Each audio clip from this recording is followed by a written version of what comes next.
When something is important to us, we're able to put aside our differences and connect together for the sake of the common goal that we want to achieve. We learn this lesson out, interestingly, from two enemies of the Jewish nation, Moab and Midian.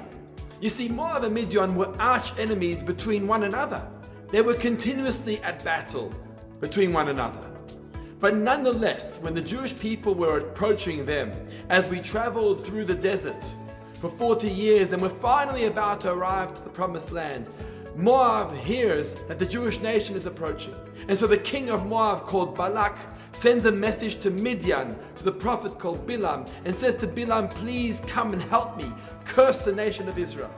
Now Moab and Midian didn't talk to each other. They were arch enemies. But nonetheless, when there was a common goal, and the common goal was to fight and to defeat the Jewish nation, suddenly they were able to put aside their differences and to connect and to unite for the sake of defeating the Jewish nation.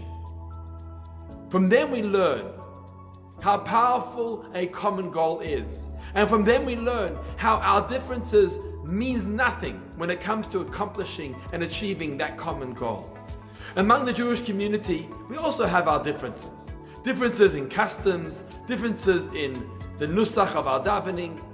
But nonetheless, we can't afford to focus on those differences. We've got to realize that we as a Jewish nation are fighting a war. We're fighting the war of survival. We're fighting the war of assimilation. We're fighting the war against anti-Semitism.